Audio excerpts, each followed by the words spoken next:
अस्सलाम वालेकुम and welcome to Usman Ali fitness. हम जब भी अपना वज़न कम करने लगते हैं तो हम क्या करते हैं?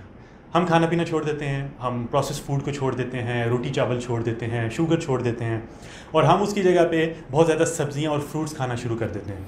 और हम ये समझते हैं कि इसमें चूँकि बहुत ज़्यादा न्यूट्रिएंट्स हैं इसलिए हमारा वज़न कम करेंगे, हमें मोटापे से छुटकारा मिलेगा। लेकिन कुछ अर्से बाद हम ये नोटिस करते हैं कि हमारा वज़न तो कम हो रहा है लेकिन बॉडी से फ़ैट नहीं कम हो रहा, और एक स्टेज पे आके वज़न कम होना भी रुक जाता है।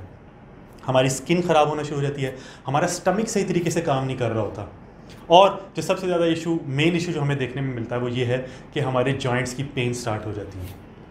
तो जब मैं अपनी डाइट में जब मैं क्लाइंट को एक डाइट बना के देता हूँ और उसमें मैं फ्रूट्स को ऐड नहीं करता तो मुझसे सवाल ये किया जाता है कि फ्रूट्स क्यों नहीं, फ्रूट्स तो हेल्दी होते हैं। और मैं उनको कहता हूँ बिल्कुल हेल्दी होते हैं, लेकिन हमने तो ये देखना है कि हमारा गोल क्या है, हमने किस स्टेज पे पहुँचना है, हमने अपनी सेहत को ठीक करना है, तो क्या उसमें फ्रूट्स ज़रूरी हैं या नहीं।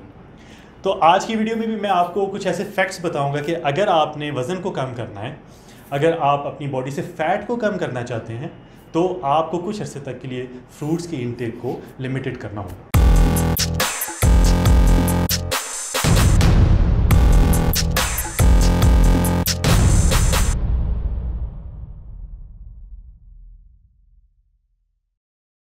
फ्रूट्स के अंदर नेचुरल शुगर होती है जिसे फ्रुक्टोस कहते हैं। अब फ्रुक्टोस बुरी नहीं है, हमारी बॉडी उसकी एक ख़ास मिकदार को डाइजेस्ट कर पाती है, लेकिन अगर हम अपने जिस्म में बहुत ज़्यादा फ्रुक्टोस को ऐड करते हैं डाइट के ज़रिए तो फिर ये 8 चीज़ें तो वो ज़रूर होंगी जो कि हमारी फ़ैट लॉस प्रोसेस को रोकती हैं और उसमें प्रॉब्लम आती है।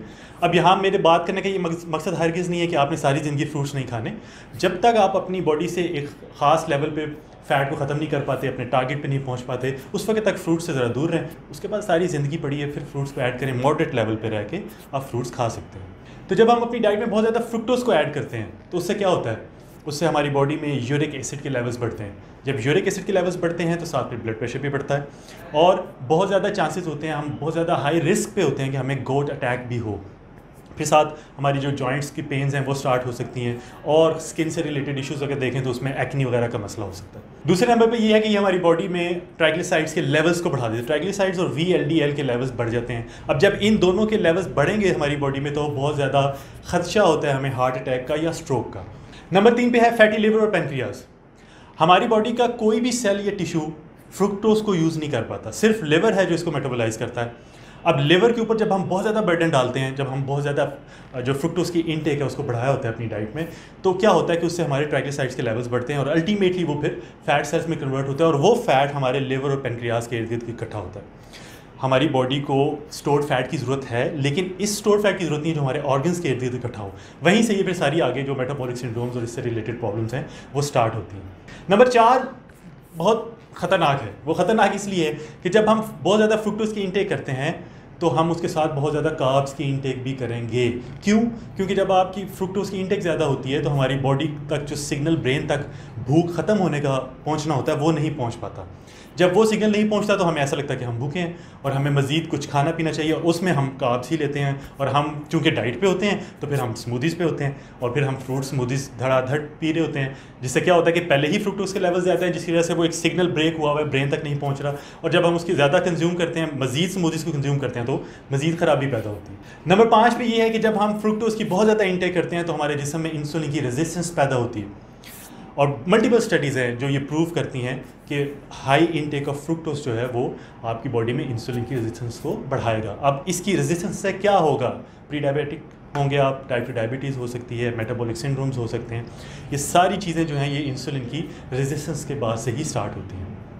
नंबर 6 पे है लेप्टिन रेजिस्टेंस। लेप्टिन एक हार्मोन है जो हमारी ब्रेन को डायरेक्ट करता है कि फ़ैट को स्टोर करना है या नहीं करना, और ये सिग्नल भी देता है कि अब भूख ख़त्म हो गई है, अब हम फुल हो चुके हैं। तो जब हम फ्रुक्टोज की इंटेक को बहुत ज़्यादा बढ़ाते हैं तो हमारी बॉडी में लेप्टिन की रेजिस्टेंस पैदा होती है, और उससे क्या होता है कि वो सिग्नल जो ऊपर ब्रेन तक पहुंचना होता है, भूख ख़त्म होने का, एक वो ख़त्म होता है, दूसरा हमारी बॉडी फ़ैट को स्टोर करना शुरू कर देती है और वो बहुत ज़्यादा मिकदार में स्टोर होना शुरू हो जाता है। तो चूँकि हमारे ब्रेन तक सिग्नल भी नहीं पहुंच रहा होता कि हम लोग फुल हैं, हमें मज़ीद नहीं खाना चाहिए, तो हम मज़ीद स्मूदीज़ पी रहे होते हैं, मज़ीद फ्रुक्टोज का इंटेक कर रहे होते हैं, और वो सब का सब जाके फ़ैट सेल्स में कन्वर्ट हो रहा होता है। और ये आजकल की जो करंट कंडीशन है वहाँ पे जो ओबेसिटी का सबसे बड़ा मसला है उसके पीछे एक रीज़न, मेन रीज़न बल्कि वो यही है कि लेप्टिन की रेजिस्टेंस होती है बॉडी में। चूँकि सिग्नल्स नहीं पहुँच रहे होते, हम कार्बोहाइड्रेट्स की इनटेक को बढ़ाया हुआ होता है, हमें पता ही नहीं चल रहा होता कि हमने खाना इतना खाना है और इतना नहीं खाना, और उसकी वजह से फिर फैट सेल्स जो है हमारी बॉडी में बढ़ते जाते हैं। नंबर 7 पे है गट प्रॉब्लम्स। जब हम बहुत ज़्यादा फ्रुक्टोज का इंटेक करते हैं तो हमें IBS जो इरिटेबल बाउल सिंड्रोम है उससे रिलेटेड इशू स्टार्ट हो जाते हैं। डायरिया हो सकता है और बहुत ज़्यादा चांसेस भी होते हैं कि हमें कॉन्स्टिपेशन जैसे इश्यूज भी हों। अब ये होता क्यों है? हमारे जो सेल्स हैं टिश्यूज हैं, मैंने आपको बताया कि वो तो फ्रुक्टोज को इस्तेमाल नहीं कर पाते, लेकिन हमारी लार्ज इंटेस्टाइन जो बड़ी आंत है उसके अंदर कुछ बैक्टीरिया होते हैं जो पलते ही फ्रुक्टोज के ऊपर है। तो जब हम अपनी फ्रुक्टोज का इंटेक बढ़ाते हैं तो वो बेसिकली हम इनडायरेक्टली उन बैक्टीरिया की तादाद को बढ़ाते हैं, क्योंकि उन्होंने फ्रुक्टोज के ऊपर ही ग्रो करना है। और फिर जब ऐसी स्टेज आ जाती है कि वो बैक्टीरियाज की तादाद गुड बैक्टीरियाज की निस्बत ज़्यादा हो जाती है तो फिर वो ख़राबी करना शुरू करते हैं और फिर ये IBS और इससे रिलेटेड सारे मसले जो हैं वो स्टार्ट हो जाते हैं। नंबर 8 पे है एजिंग। हम सबको पता है जब हम कार्बोहाइड्रेट्स की इंटेक करते हैं तो उससे क्या होता है कि वो हमारी जिस्म में जाके ग्लूकोज में कन्वर्ट होते हैं और हमारे ब्लड ग्लूकोज लेवल्स को स्पाइक देते हैं, और इस सारे प्रोसेस को ग्लाइकेशन ऑफ सेल्स कहा जाता है। अब ग्लाइकेशन क्या है कि ये एक केमिकल रिएक्शन है जब ग्लूकोज हमारी प्रोटीन और दूसरे लिपिड्स के साथ मिलता है, हमारी बॉडी में वो प्रोसेस होता है, उसको ग्लाइकेशन कहते हैं। और जब जो हम टेस्ट करते हैं डायबिटीज़ का HbA1c, वो बेसिकली ग्लाइकेशंस के लेवल्स को ही देखा जाता है, वहीं से पता चलता है कि आप डायबिटिक हैं या नहीं हैं। अब प्रॉब्लम ये है कि हमारी बॉडी का कोई भी सेल या टिश्यू फ्रुक्टोज को इस्तेमाल तो नहीं कर पाता, लेकिन जब हम फ्रुक्टोज की इंटेक को ज़्यादा करते हैं तो ये हमारी जो ग्लाइकेशन का प्रोसेस है, जो प्रोसीजर है, जो एक सिस्टम है, उसको 7 गुना ज़्यादातर बढ़ा देता है।